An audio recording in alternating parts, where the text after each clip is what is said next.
This is the last thing you want to see, your belongings on the curb, evicted because you couldn't pay the rent. It's been a financial struggle for many people during this pandemic, and housing is a hardship. But there is help, everyone. The city of New Orleans just extended its rental assistance program, which can cover up to 12 months of back rent and 3 months of future rent payments under limited circumstances. Applications are being accepted now through the website on your screen, ready.nola.gov, or you can go down to City Hall or call 504-658-4200 to apply. Now, our next guest for our special episode about the COVID crisis 1 year later is here to give us an update on that housing crisis. Please help me welcome back Andronika Morris, the Executive Director of HousingNOLA. Welcome back.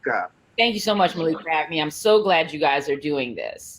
Absolutely. We are glad you are back on as well. We were talking, before the segment started. It's unfortunate that you had to come back to talk about the housing crisis that we are still in, but you are here with some advice. Let's start with, it's interesting. We've had realtors on the show who have been telling us, oh, the housing market is great. The real estate market is hotter than ever. How can we have a housing crisis if the real estate market is so good right now?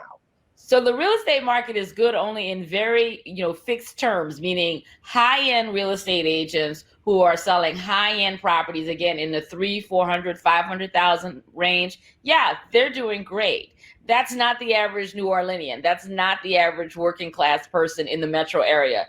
So this is, again, one of those trickle down pieces where it doesn't actually trickle down. So if you can afford to buy a $500,000 house, particularly if you're coming from a city that's a little more congested and you want to get out of that to come to someplace like New Orleans, it's fine. But if you make $7.25 an hour, if you are lucky enough to be working from home and you can't afford to buy a new house, this is not so great.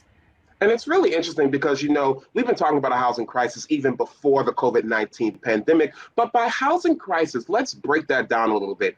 Does a housing crisis mean people can't afford to buy homes, or are there not enough affordable housing options? So in New Orleans, we have both. Normally you have one or the other, or shades of them. Unfortunately, this is the severity of what's happening in New Orleans. Both. You have people who make $40,000, $50,000 a year, which is good money in New Orleans, and they cannot afford to buy, again, because of how high the market is. And then you have folks who are working every day, even as essential workers. They don't make enough money, and there's just not enough housing that's affordable, despite the fact that there is vacancy in every corner of this city. There are high-end rental units that are sitting, landlords who have evicted because their tenants couldn't pay, or their lease term ended, and they can't find people who can afford to pay. This market is broken in a way that a lot of people don't want to acknowledge. It's really interesting because, there has been an eviction moratorium that has been extended until the end of the month, March, and federal aid has started coming in to help. Why is that not enough to help people? Well, one, the federal aid just took too long. It took 9 months before we got the first federal aid package passed. Last month, the city was able to get $25 million on what for New Orleans is the need was, we were forecasting needing at least $100 million.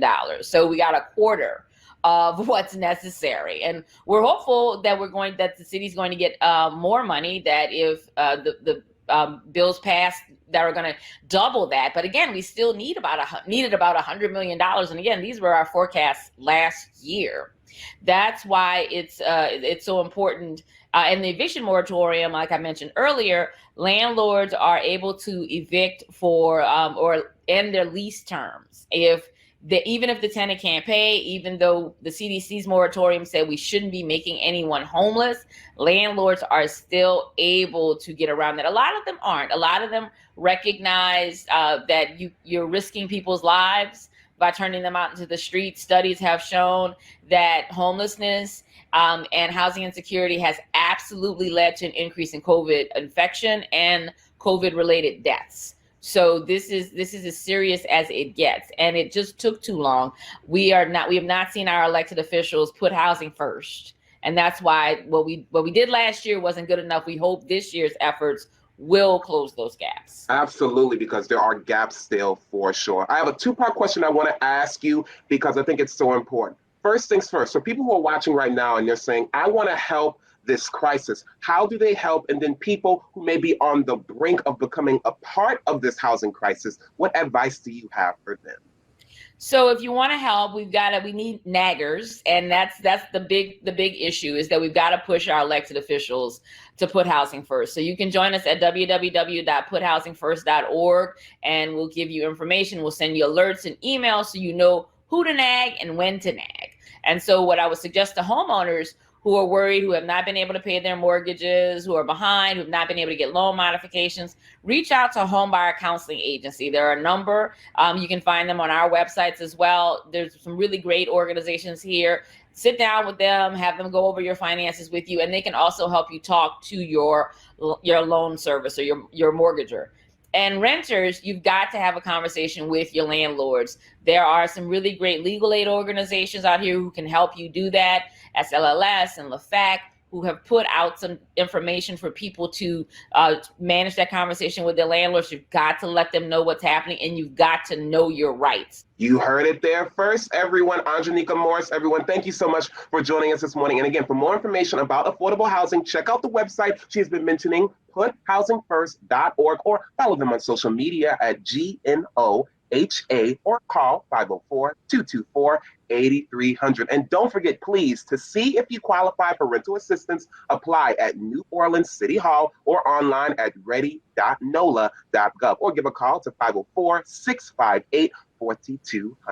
We'll be right back.